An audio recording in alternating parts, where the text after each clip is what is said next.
Welcome to this special Italian wine podcast broadcast. This episode is a recording off Clubhouse, the popular drop-in audio chat. This Clubhouse session was taken from the Wine Business Club and Italian Wine Club. Listen in as wine lovers and experts alike engage in some great conversation on a range of topics in wine. If you enjoy listening, please consider donating through ItalianWinepodcast.com. Any amount helps cover equipment, production, and publication costs. And remember to subscribe and rate our show wherever you tune in.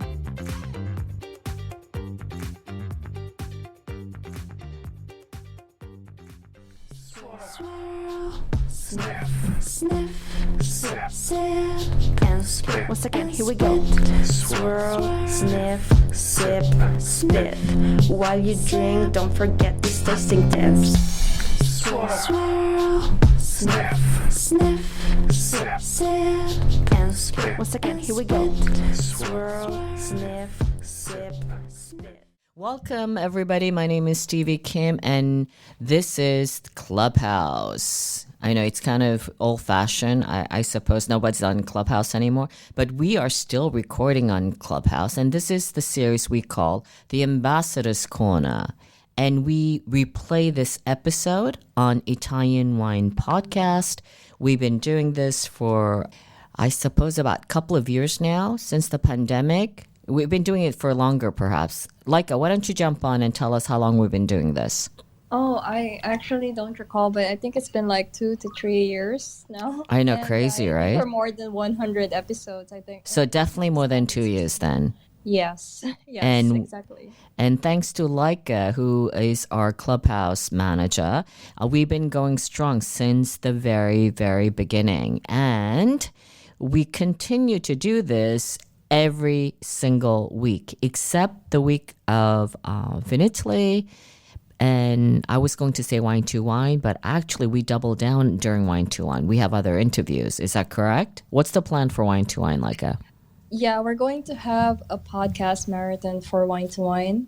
So we're going to be very busy during Wine to Wine, but then, so we won't have a lot of Clubhouse, but we have a lot of buffer for Clubhouse. But then during Wine to Wine, we've invited some producers to be part of the podcast marathon. That's going to be during Wine to Wine, and Cynthia and McKenna will be interviewing them to talk about their wineries and the wine they want to feature. Okay, excellent. For our audience, our listeners out there, this is the way it works. We have one of our Italian wine ambassadors at large.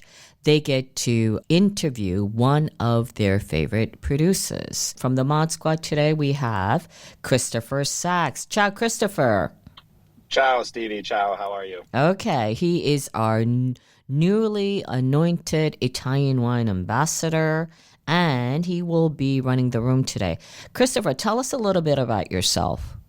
Well, I'm a wine distributor with Michael Skurnik Wines and Spirits based in New York and New Jersey, where I sell all of the good wine, spirits, sake, and cider to anyone who will listen to me speak.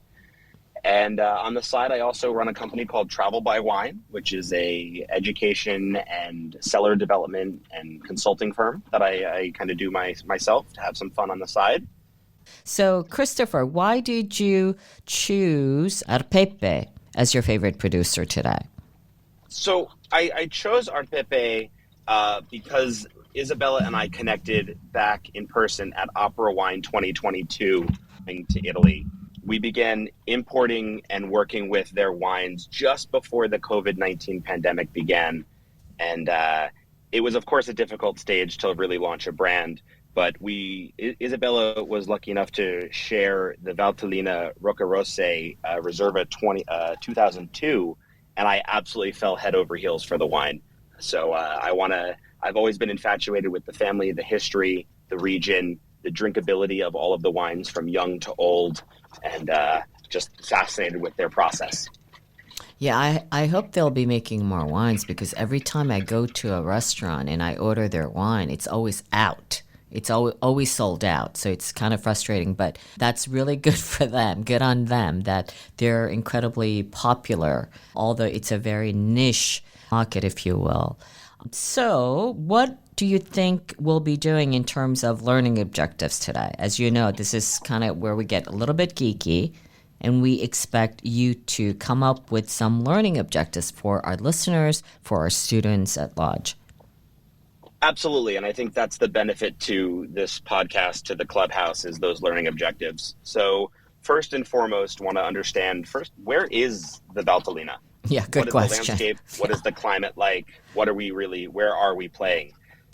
Next, we're going to discuss what is the history of the region and what is the history of Arpepe, because it is a winery with so much distinct history of the family. Next, we're going to discuss the grapes, the styles, the different types of wines coming from the area. And then we'll finish up with what sets Arpepe apart as a hero producer from the Valtellina. As in, heroic viticulture, do you mean? Pretty much. Yeah, all right. Well, sounds all great. I am going to now put on my mute button and leave it up to you, Christopher Sachs, and we'll come back towards the end of the show to see if there are any questions. Okay? Over to you. Wonderful. Thank you so much, Stevie. I want to again start off by saying apologies for any lapse in connection, but I am traveling a bit right now. But I'm very excited to introduce Isabella Pelizzatti Perego from Arpepe, who together with her two brothers, Guido and Emmanuel, are the fifth generation of the Arpepe winery. So Isabella was born February 4th in Sondrio, graduated with a degree in food science, so also a little bit close to myself. I'm a Culinary Arts graduate, so definitely have a love of food and wine at the same time. And she also took part in a 3-month project at the University College in Cork, Ireland. From there, she earned her master's degree in enology from the Università Cattolica di Sacro Cuore di Piacenza. Pardon all of the Italian pronunciations. Super white American guy here, so have fun with that. Prior to her involvement with Arpepe, she worked as a new product and packaging development department with the United Distillers and Vintners, also known as Diageo, and then took hold of the estate in December 2001, where until today she's been working with her family at the Arpepe estate in Valtellina, of course, following mostly the export and marketing, promotion, and hospitality departments there. So welcome, Isabella. Hello, Christopher. Hello, everybody. Welcome. Very nice to be with everyone here. And we are so happy to have you. Thank you for being here as well. I'm sure it's a pretty busy time out in Valtellina right now. My pleasure. We are in the middle of the harvest, so you can imagine how busy it's all around, but it's fantastic to be talking to you all. Lovely. So thank you so much again for being here. We'll try to keep it nice and sweet while you are in the middle of harvest. So why don't we get started with our first question? Can you share with us the history of the Arpepe winery?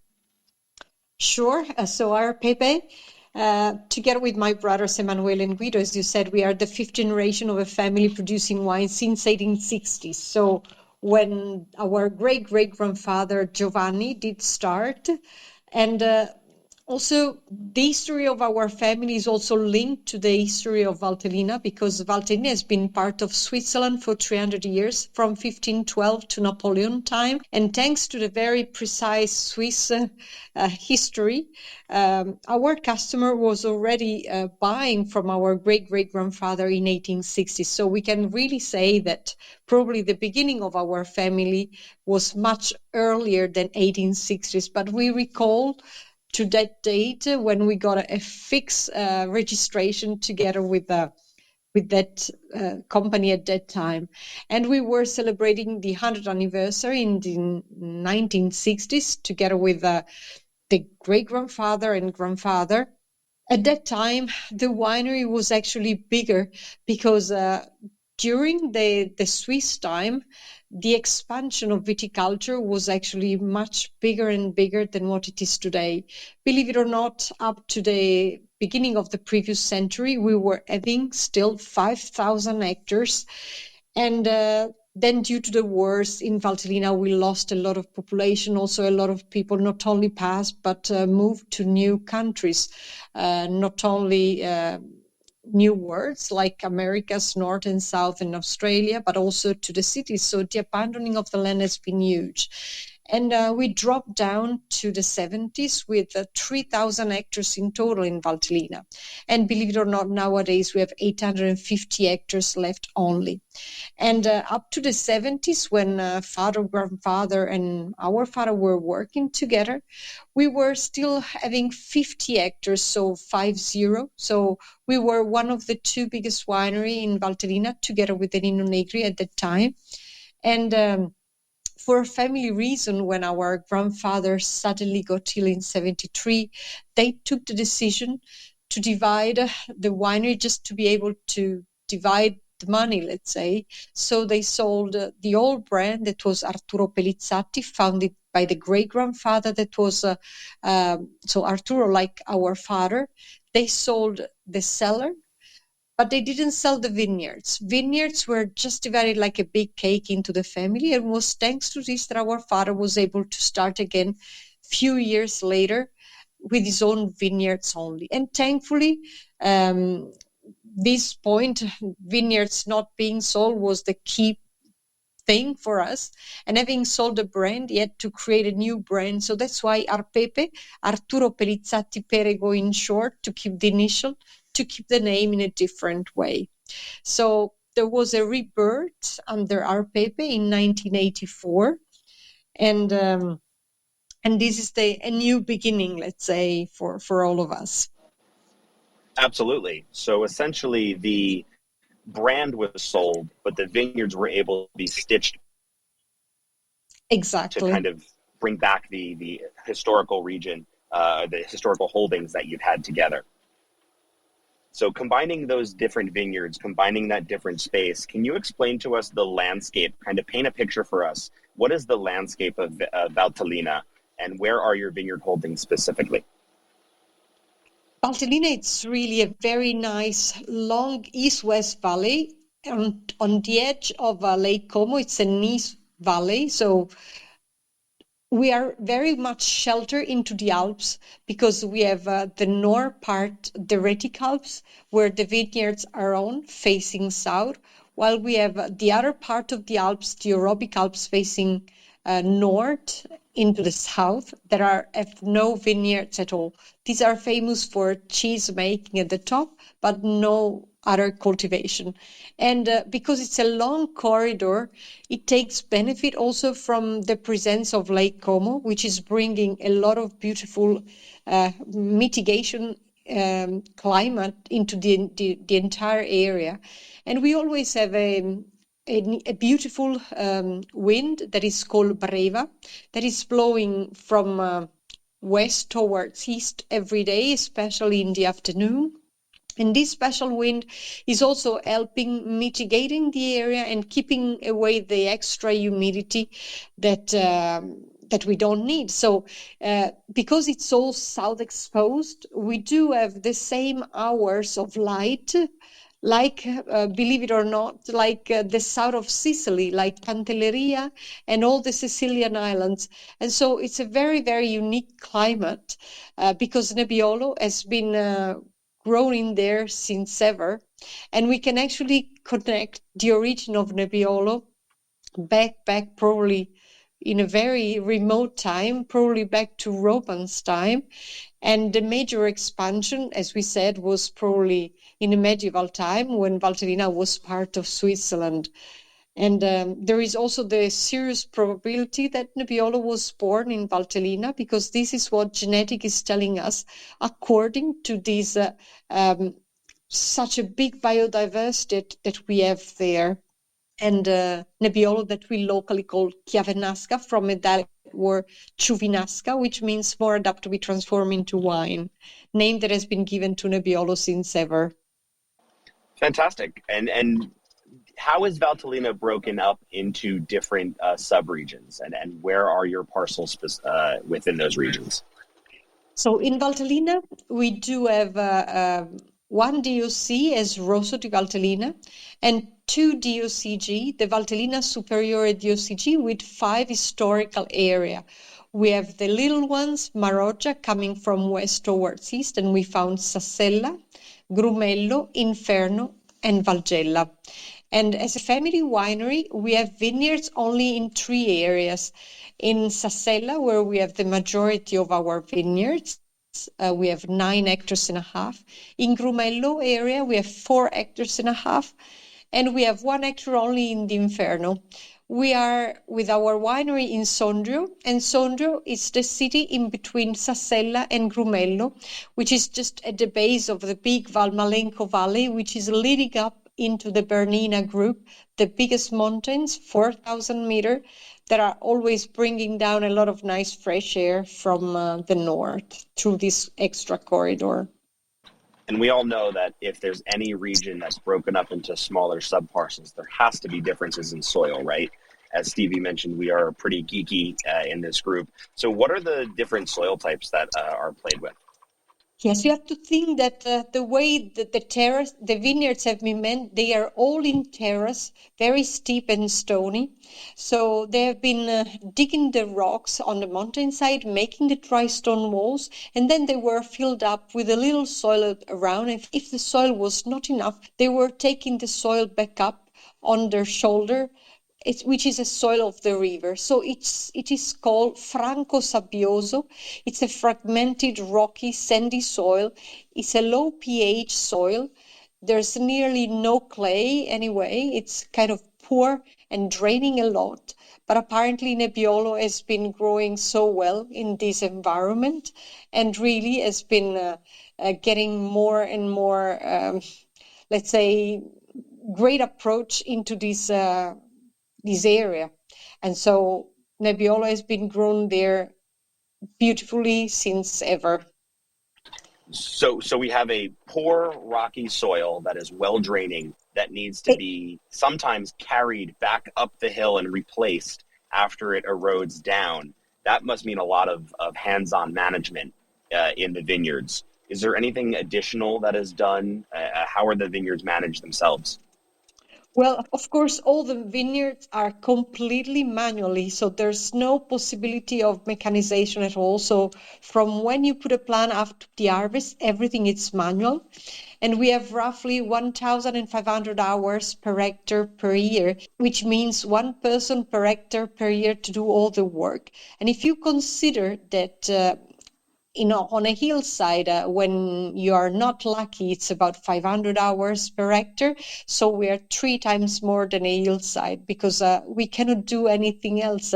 So our machinery, our legs, and the way we go around, but it's fantastic because we do not also compact the soil too much because we only walk in there. It's very delicate, our approach. And also the grass, you need to do like a garden with the rotative ones because you cannot enter with any machinery. And this makes us very kind of a soft approach to all our vineyards and without at all any mechanization.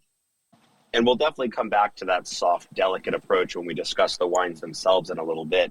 But what is the winery's view towards sustainability and organics, knowing that everything is done by hand, everything is sustainable, or everything is done very delicately and by hand? What else goes into the sustainability of the winery and the region as a whole? We've been doing a lot of efforts in the past years in that direction. And even though we cannot be defined organic, but because we are doing the so-called integrated agriculture, where we try to reduce as much as possible all the chemicals every year according to these protocols that are regional, and then we have every single province has a single and different approach, but it's going to be under control, constant. We've been doing as much as possible to use the resource that we have. And for example, we've been doing a lot of work with geothermy. You have to think that our cellar is all dig into the mountain, but it's like a stilt house built on a lake because just 3 meters down, we do have a lot of water, which has a constant temperature around 12 13 degrees, and we are using this resource either to cool down and warm up each single tank, either wood, steel, or concrete, and also the environment in the cellar. This is so important because we have a fixed temperature of 16 degrees into our cellar, and we try to be as much careful as a physical approach, so to try to maintain our wines during the aging in the perfect situation. And also we are very much careful about potential oxidation during the aging. And we've been creating also on site a creation of nitrogen directly. And so all our wines are in the right temperature without potential oxidation, either during vinification, but also during the long aging. So we try to work as much as possible in this way. And also we take advantage of our beautiful sunshine because we are producing our own energy through photovoltaic panel, solar panel, to try to be independent energetically. And so this is very important for us to try to work in the best way.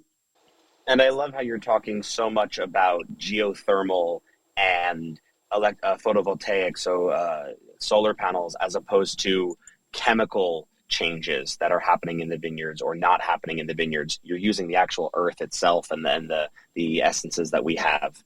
So the last question about the vineyards before we get into the actual winemaking, but you had mentioned that these vineyards are terraced, they're worked by hand. What are we talking about in terms of aspect or in terms of elevation here? So we are definitely in a cool climate area, and we go from the bottom of the valley where we are at 300 meters, and our vineyards in the upper part are at 600 meters. There are some parts also in Valgella where we go beyond 700 meters, but as far as we are involved into Sassella, Grumello, Inferno, the highest in the upper part of Sassella is 600 meters.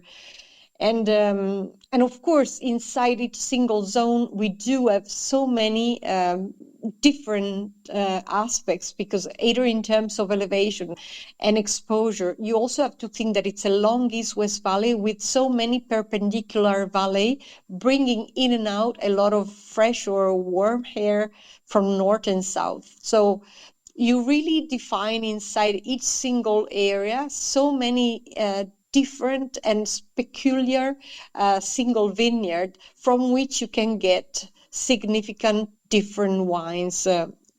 First of all, of course, of grapes. Well, and that brings up a great point, and our great pivot for us is you have these great grapes that you've labored over by hand. I keep stressing that by hand part because of all the elevation and the terracing here. But you have these great grapes, and now you bring them to the winery post-harvest. What do you do with them? What are your winemaking techniques and your winemaking philosophy? So the big objective for us is to try not to damage the great quality that we do our best to produce in our vineyards by bringing them into the cellar. So this is the first key point that our dad and granddad were saying to us.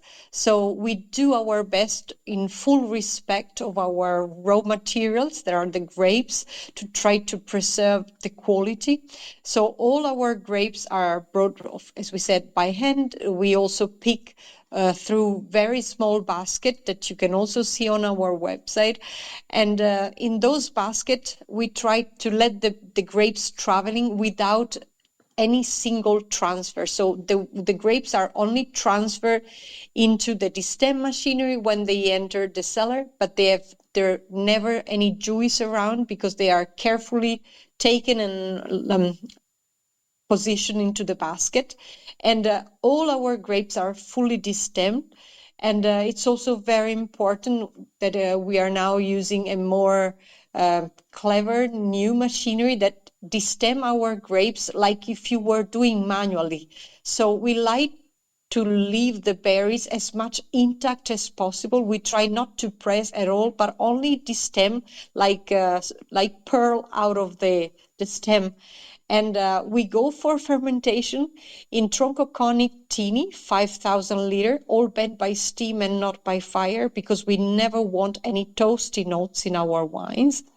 And by doing this, we also cool down our berries slightly in order to avoid a big, let's say, start of the fermentation. We want the fermentation to start as more slowly as possible. By doing this, we also keep under nitrogen and CO2 in order to avoid oxidation from the very early stage.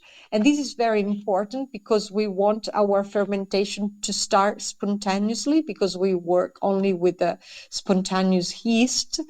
We just use, of course, a little bit of sulfur to naturally select from the, let's say, the unpleasant yeast.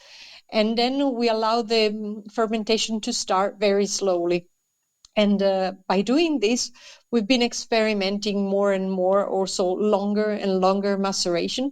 But again, there's no fixed recipe by doing this. We need to be very careful and understanding on each vintage, whether we have a stronger or softer skin. And so everything is done according to the vintage. So this is very, very important. And everything is done by tasting and tasting and tasting constantly by the time we are doing our vinification. So the same philosophy as out in the vineyard. There's no one single dogmatic approach to the process. It's tasted, it's handcrafted, it's specifically manipulated as needed. And I'm actually looking through some of my notes from when you visited the Skurnik offices in New York back in May. Some of your macerations go as long as 100 days. 130 days we've been for the longest time, which seems so long, but again, it's so important for us not to detect too much strong strength in maceration. So maceration, it's important for us because we believe Nebbiolo has a lot of positive things to release from the skins. It's so complex, but we never want to reach too much. So it's not that we want to make absolutely maceration, long maceration. We need to understand as much as it is needed on that specific vintage. So if at some point we notice that we start getting some off notes of extra maceration, that means that we've been going further too much. So it's important not to go beyond that point, but stop before until you see improvement. And if you don't see any more improvement, then it's time to stop. So this is very important for us. And this is also done in terms of long aging in the barrels. Because, for example, they all spend a full year into our Troncoconic that are made either in Slavonian oak, in French oak, but also the majority of the wood in the cellar. It's the mix of chestnut wood with a touch of oak and a touch of acacia into the same barrel. And these used to be historical and traditionally up to the 70s. And we do like to keep this very special mix of wood as the majority of our barrels, because especially if a vintage we decide is going to be Reserva, so it's going to be with longer aging, we will then dedicate our eldest barrel that are now 55 years old, and we will put all our Reservas into those eldest barrel. And they are so specific, and each single cruise Reserva has his own single home. So we try to put always in each single one to preserve the approach that each single barrel has on our Reservas. And in this place, we might be leaving our Reserva additional 2-3 years or more, depending again on each single vintage. But all this processing is done, as we said, under nitrogen. So we like to keep our wines fully covered to avoid any losses of flavor and structure by doing our long aging process. And also, as we said, at a constant temperature that is done through geothermy. So this is very important for us because, again, there's no recipe also into the long aging process. One vintage might need a little bit more, one vintage less, but it's important that we try to achieve the best expression out of every single vintage. So it's that delicate balance of long aging, long maceration of traditional oak and a little bit of chestnut, a little bit of acacia, that really brings things into balance and brings a sense of history and style to your winery.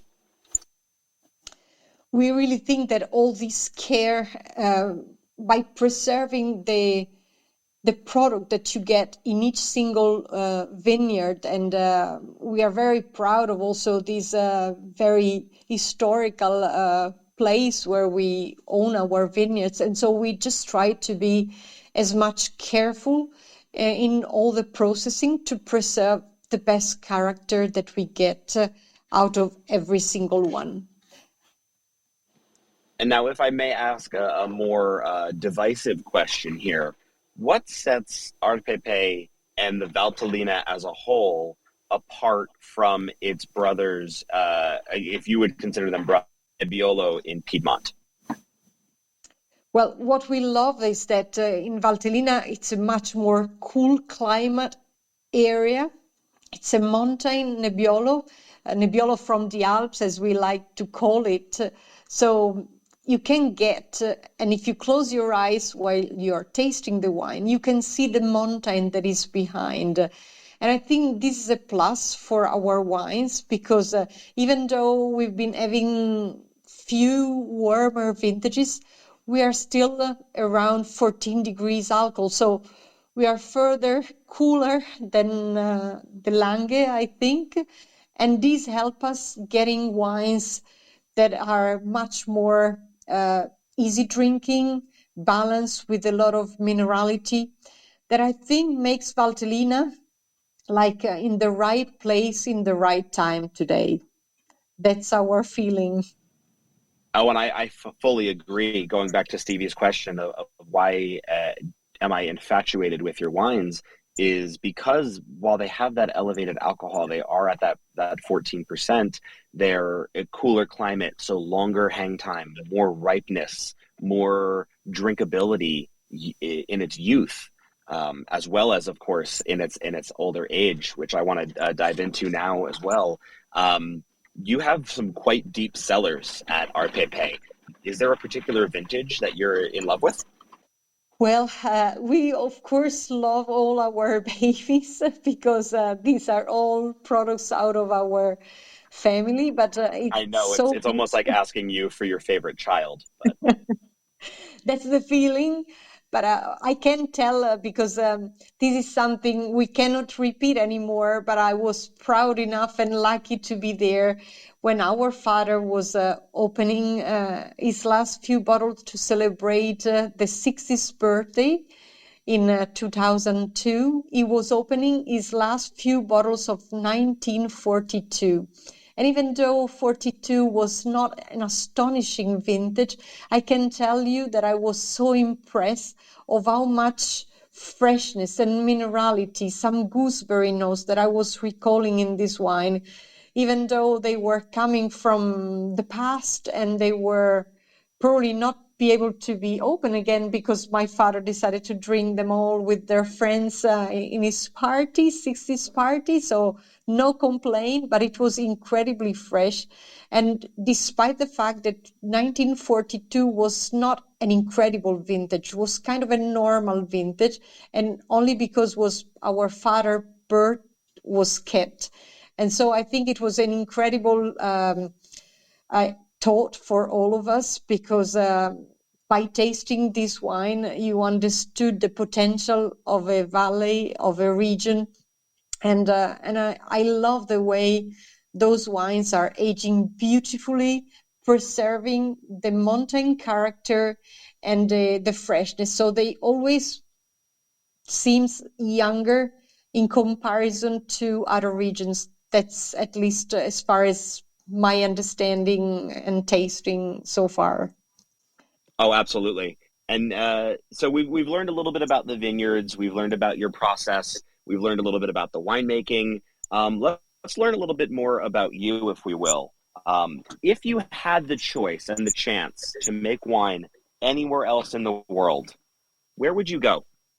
Well, since we love challenges, I think I would go to the Mosel for my best white grape that is Riesling. So it could be another challenge for me, and still keep my mountain feeling a little bit more north. So I think could be my first place to go. Absolutely. Maybe not so much terraced, but incredibly steep slopes. So you would feel a little bit at home, I guess, in a similar style. I would definitely think so, and so yes, I think I always like when you get a mountain feeling into the wines, and for sure this is something we can get in the Mosel wines for sure. And in the same vein of not necessarily going to the Mosel, but do you have any inspirations, any winemakers or idols that inspired you in the wine world?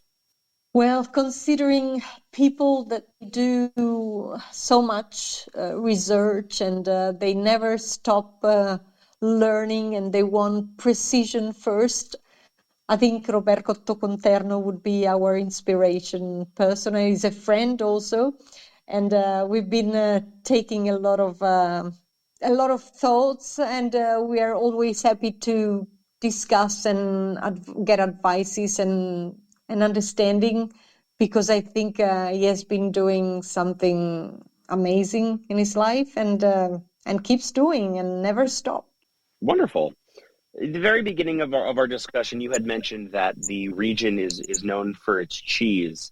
Are there any specific food pairings or regional specialties that would pair exceptionally well with your wines? Well, for sure, cheeses will be a perfect pairing. And in Valtellina, we do have a DOP cheese that is so fantastic, that is made only during the summertime, that is called Bitto. Bitto cheese that is made on the Orobic Alps, so on the part where we do not have vineyards, but up in above 1,300 meters up to 3,000, we do have pastures. And during the summertime, they bring cows, our typical Bruno Alpina, the type of cows that we do have in the valley, that we brought up to the pastures. And this cheese is made only when the cows are on pastures and they do not have anything to eat apart from the fresh grass. And so they follow the pasture from the beginning up to the top of the season, when they reach the top elevation, and then they come down and they start eating the grass that has been growing in the meantime. So it's a fantastic cheese that can be aged up to 10 years, sometimes even more, and can be matched with our food, of course, exceptionally. But what I love with our Valtellina wines in general is that they are so flexible. So you can have a fantastic pairing from the fresh trout from the Alpine Lake, even raw if you want, up to the game meat, on top of the cheese, of course. And of course, we do have a lot of buckwheat in the region. Buckwheat is our main ingredient from which we make our famous pasta called pizzoccheri, which is a buckwheat tagliatelle made cooked with potatoes and cabbage, and then you use the other DOP cheese, which is the Valtellina Casera cheese that we are using in our main preparation. And then we also use the fried butter on top with some garlic to melt up, and it's so fantastic, and it's so wintry, cozy dish. But we also do a lot with polenta, buckwheat polenta, and again with cheese, and so it's very good also for vegetarian. And we add in our cuisine less meat and more cheese for sure. because it was a much more poor kind of cuisine up in the old days. And then we were also using a lot the nuts, so either walnut and chestnut, of course. And so a lot of alpine preparations using all these ingredients, which makes the cuisine so interesting, so different. And of course, not to forget about the mushrooms from the Alps, our beautiful porcini mushrooms, boletus, that are so incredible, either with rice, with tagliatelle and whatever. So we are very much proud of all the mountain cuisine that we can share with all the tourists visiting Valtellina. Wonderful. And that brings up two different points that you just said there about the visiting tourists, because I actually want to turn our attention to the world market at large. First and foremost, do you see a lot of tourists that are coming to the area and coming to visit Arpepe specifically? And we'll touch on the rest of the world market in a moment. I have to see that there is more and more people coming to Valtellina to discover, thanks to all the things that we've been doing in the past few years. Valtellina have always been more known for skiing resorts, so as a sportive, but it's been more and more discovered as a food and wine region. And I think in this direction still have a lot of potential growth, because we could certainly work 365 days a year in this direction and bringing more and more people to discover the beauty of the valley, not only during summertime or wintertime, but also in spring and fall, because it's always so beautiful and there are always so much to discover.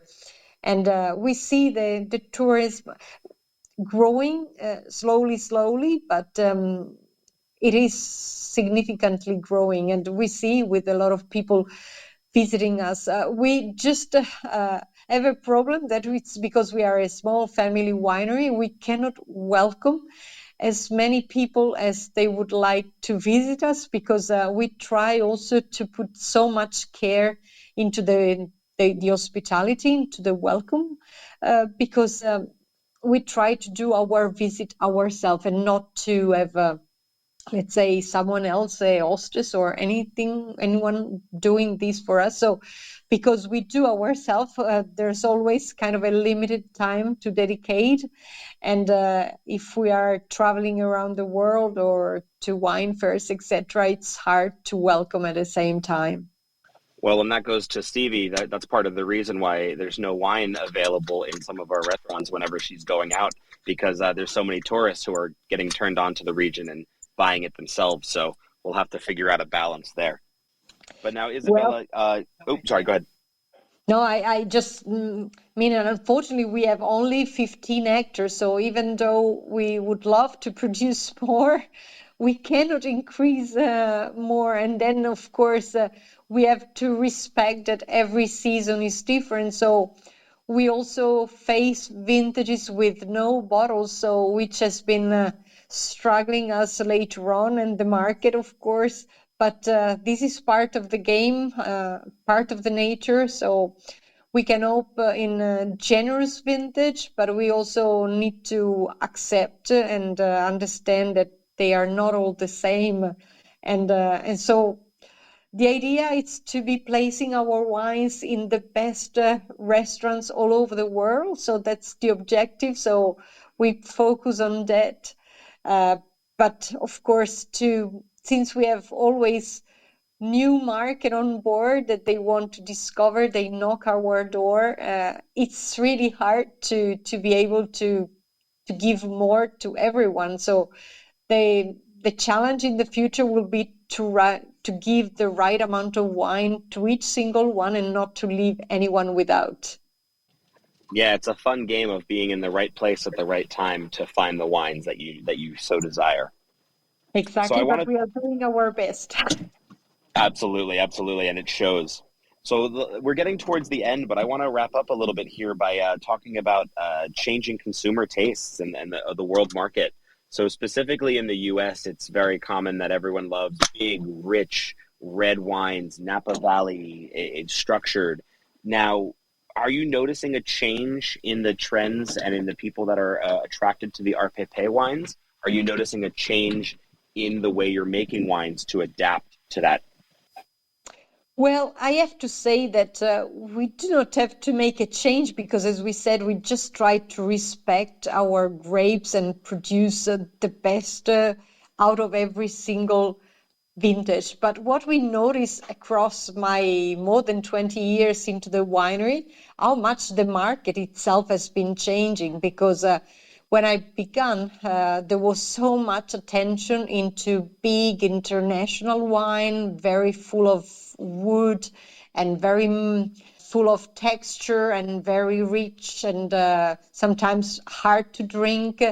And what I see is the beauty that the world, in a way, has been changing the taste towards more terroir wines, more easy to drink wine, more mineral, really easy to approach and even easy to match with food. So I think that we've always been in that position. But of course, when people were seeking for different wines, we were not receiving the same attention. We've never been moving that much from that point and believing that a wine is like a food. So it's something that you need to enjoy until the end of the bottle, if possible, and really to be pairing with whatever food you like.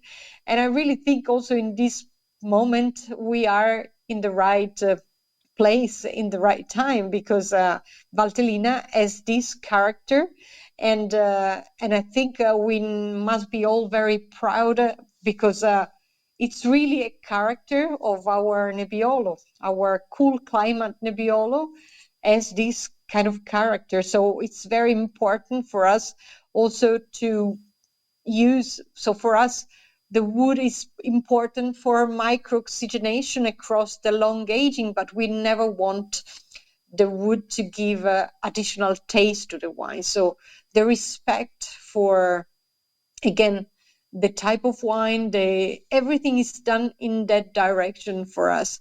And we just want to achieve a wine that is preserving its life across time. And we are also very happy that now we can work with less and less sulfur, for example, because we are using Nomacork as our closure that has been bringing a lot of new attention for us because it goes in the right direction. Reducing sulfur was always an objective, but without a secure closure like this, we are only working with Nomacork Reserva, which is the top category in that made with sugar cane biopolymer. So we know exactly, and it's also recyclable. So we know exactly the way we can deliver the wine to the customer without really deviation that could be coming from natural cork. And this is for us, it's another very important point, because we want to deliver the wine in the best possible condition until to the consumer. And I mean, using that those Noma corks even go, and you mentioned they're recyclable. It goes further to talk about sustainability as well. But the last couple of questions that I have for you here, we had talked at the very beginning of the decreasing amount of vineyard space, the vineyard land holdings that are in Valtellina to around the 500 hectare space now. What can we do, or what is being done? Are the vineyards being grown in any way, shape, or form? Is there more land being acquired or being changed to grow the production? So the objective is to try not to lose any more land, because the property is still very much fragmented. Nowadays, we have still 2,000 little vine growers out of these 850 hectares. So it's very important that you know exactly what's going on around yourself in order to preserve any extra abandoning, because we've been far losing too much. And the forest has been taking the majority. Some part has been transformed into apple tree. The positive thing in this is that now, in the past 20 years, we jumped from about 20% producer to more than 50 producers. Some are very, very small, but this is so important because every one of them is an actor important to preserve all the land that we have left, and they can avoid any possible abandoning around and closer to their own vineyards. And also all these small viticulture can act so well to preserve the identity of each single plot. This is so special. And also we are very proud to be the first winery entering into FIVI, the Federation of the Italian Independent Winery, which is so important to preserve also our style, our terroir. And my brother Emanuele is also the delegate of the team of the Valtellina group from FIVI, so like the Séville in France. So this is very important to be able to preserve all our characters and to avoid any extra abandoning.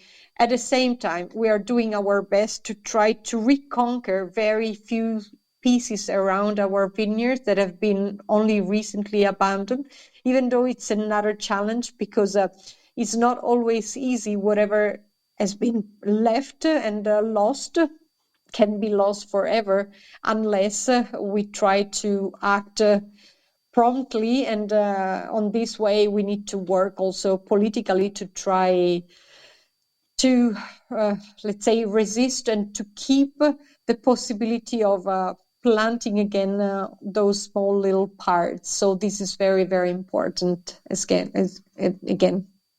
Yeah, as with most things in our world, global warming, vineyard holdings, we have to be proactive to try to fix the problems before they become irreversible. But with that, Isabella, I want to thank you again. That is all of the questions that I have for you. I'm going to offer you the floor for a moment if there's anything that we didn't touch on that you want to speak about, and then I'll open the floor back to Stevie and to any questions if there's any out there. If we have more questions, it will be very welcome, of course.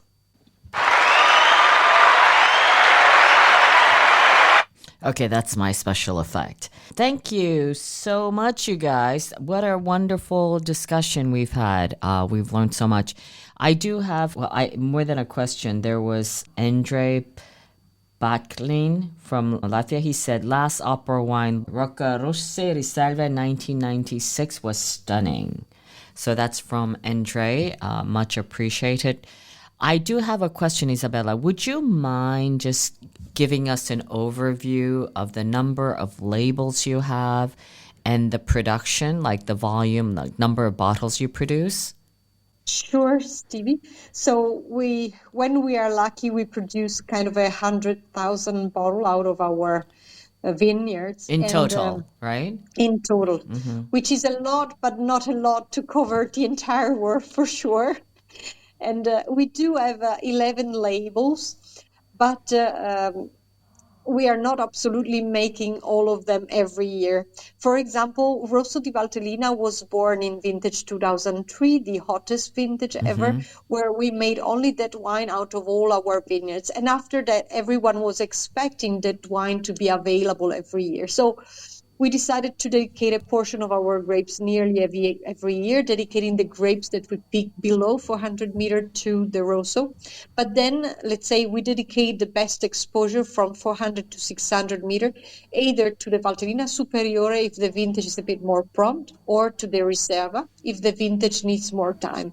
So there is also an interesting chart into our website on the part where we talk about the wines, and you can see which wines have been produced in each vintage. This is very much giving an idea of how our production has been divided across the years. For example, in between 10 and 20, we made only 3 Riserva vintages. We made only 13, 16, and 18. That is also why the Riserva have been lacking a little bit around in the past years, because sometimes we've been remaining out of stock with one, waiting for the next vintage to be released. So we also try to be a bit strict according to the best timing, because we do not want just to release if something gets sold out, but we wait until the wine is ready, and this is very important for us. So you're still harvesting, you said, right? When will you be finished with your harvest this year? Well, it really depends on the weather because there is some bad weather that is arriving. We hope to be finished at the beginning of next week. Okay. So how does it look for you now? You're almost towards the end of the harvest. What is this vintage looking like for you in terms of both in quantity and quality? So it has been a very challenging vintage because also we've been affected by hailstorms, which is the risk number one every year. What about peronospora? What about downy mildew? We've actually been having mildew much less, so we were managing to cover that point, but hailstorm came and did the biggest problems. I have to say that also it would have been absolutely a Riserva vintage without the hailstorm at the very beginning, so we were very confident. And we were also having quite a bit of quantity together with the quality before hailstorm. Surprisingly, we are noticing that some quantity has been saved despite the hailstorm. So let's say that every day that we are tasting also the barrels that are fermenting, we are getting kind of a better and better result. We are getting beyond the expectation that they were not very high after the hailstorm. So we still don't know exactly where we will be, but for sure not Riserva. That's 100%. But we are getting better and better feeling every day. So we will see. We will do for sure our best. We still pray. Okay, well, good luck to you, Isabella, to you and your family. And I think I'm going to close up the room for now. I'm going to bring back Laika, who has COVID at home. Laika, are you okay? How are you feeling today? All good, recovering little by little, but thanks a lot for the care and everything. Okay, you're such a good sport. So tell us what's up next. Is it next week or Thursday? Yes, it's next week, October 26th at 5:30 p.m. So we've got Anna Obuhovskaya. She will be interviewing Alessandra Tessari from Cantina di Monteforte. That's it. Okay, so I should be back. I'm going stateside tomorrow. So anybody will be in New York for a wine experience, I'll be attending that Thursday, Friday, and Saturday. So ping me if you're in the hood. And that's it for now. I'm going to sign off. My name's Stevie Kim. I'm here with Laika and our guest, Ambassadors Corner, moderated by Christopher Sachs. Great job. And of course, Isabella from Arpepe. Alla prossima. Ciao ragazzi. Thanks for being here. Thank you. Sip and spit. Once again, here we go. Swirl, sniff, sip. Listen to the Italian Wine Podcast wherever you get your podcasts. We're on SoundCloud, Apple Podcasts, Spotify, Himalaya FM, and more. Don't forget to subscribe and rate the show. If you enjoy listening, please consider donating through ItalianWinePodcast.com. Any amount helps cover equipment, production, and publication costs. Until next time, cin cin.